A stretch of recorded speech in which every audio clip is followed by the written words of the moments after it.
안녕하세요. 다빈치 스탁의 시청자 여러분. 이번 시간에는 1929년 미국에서 발생한 대공황과 이에 따른 정치, 경제, 사회적 변화에 대해 알아보겠습니다. 1920년대 미국은 광란의 20년대로 불릴 만큼 경제 호황을 누렸는데요. 19세기 말부터 20세기 초까지 진행된 제2차 산업혁명의 성과가 드러나면서 제조업을 중심으로 다양한 산업들이 급격히 성장했죠. 전화, 라디오 등 새로운 기술이 도입되면서 생산성과 생활 수준이 크게 향상되었고, 전기의 보급률이 큰 폭으로 증가하면서 가전제품의 보급을 촉진시키기도 했죠.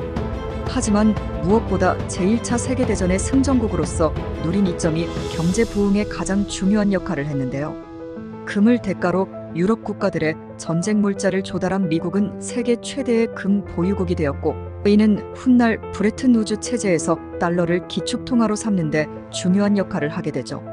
이후 미국의 금융시장은 급격히 성장했고, 많은 사람들이 주식 투자에 뛰어들며 과도한 투기와 거품을 초래했습니다. 1921년부터 1929년까지 다우존스 산업지수는 약 500% 상승하는 기염을 토하기도 했는데요. 저명한 경제학자 어빈 피셔는 주식 가격이 영구히 높은 수준에 도달했다며, 펀더멘털은 견고하고 주식은 저평가되었다고 주장하기도 했습니다. 그러나 미국의 연방준비제도는 증권시장의 투기를 제한하기 위해 1928년부터 1929년까지 여러 차례 금리 인상을 단행하게 되는데요. 당시 채택하고 있던 국제금본위제는 참여국들 간의 금리와 통화정책을 연계시켰기 때문에 연준의 조치는 전 세계 국가들의 경기 침체를 촉발하게 되죠. 강철 생산량이 감소하고 건설업은 부진한 지표를 나타냈으며, 자동차 산업에서 과잉 생산된 차량들이 팔리지 않아 공장들이 문을 닫는 상황이 발생했습니다. 이에 불안감을 느낀 투자자들은 서둘러 주식을 매도하기 시작했고, 1929년 10월 28일 다우 지수는 무려 13% 폭락하는 상황에 이르게 됩니다. 하지만 이건 시작에 불과했죠. 다음 날인 29일 공포가 절정에 다다른 사람들이 투매에 동참하면서 다우 지수는 추가로 12% 하락하며 대공황의 시작을 알렸습니다. 훗날 검은 화요일이라 불리게 되는 이날의 증시 폭락은 수년간 미국과 전 세계 경제에 큰 영향을 미치게 되는데요. 실업률은 급증하고 기업들은 파산했으며, 많은 사람들이 집을 잃고 식량 부족에 시달렸습니다.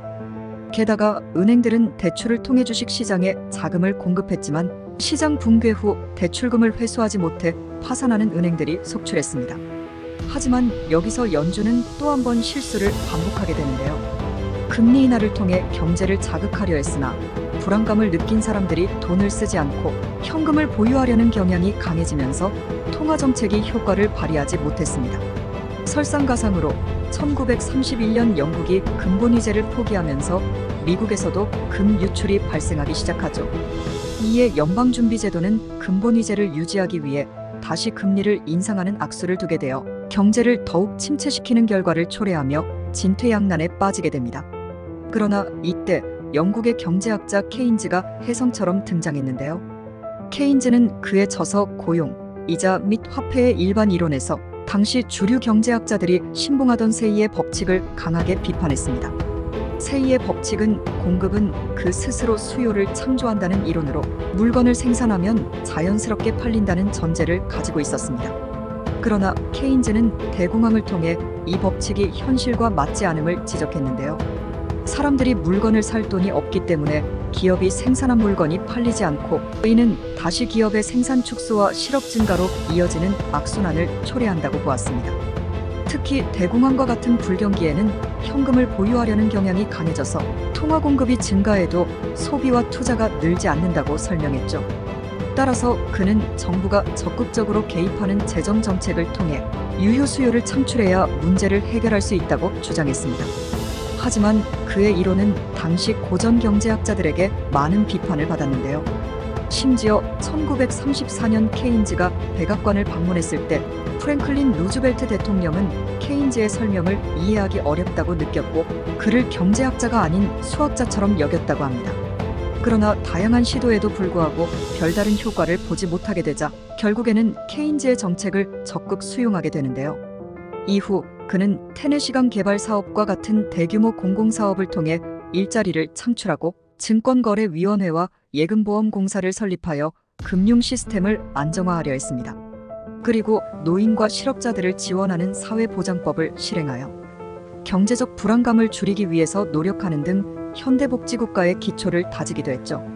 결과적으로 뉴딜 정책은 실업률 감소 등 경제 회복에 일부 기여하기도 했지만 막대한 정부 지출을 필요로 했으며 대규모 재정 적자를 초래했습니다. 이렇게 뉴딜 정책이 난제에 부딪히며 어려움을 겪고 있던 이때 독일의 폴란드 침공으로 시작된 제2차 세계대전은 분위기를 급격히 반전시키게 되는데요. 1941년 일본의 진주만 공습으로 본격적으로 참전하게 된 미국은 전쟁으로 인해 군수품과 무기의 수요가 급증했고 이는 대규모 생산과 고용을 촉진하여 대공황 이전의 경제 수준을 회복하게 되죠. 전쟁 이후 미국은 브레튼 우즈 체제와 마셜 플랜 등을 통해 글로벌 패권국가로서의 기반을 확고히 다지게 되는데요. 다음 시간에는 2차 세계대전과 이로 인한 경제적 영향에 대해 알아보겠습니다. 구독과 알림 설정을 통해 다음 영상을 더 빠르게 만나보세요. 시청해주셔서 감사합니다.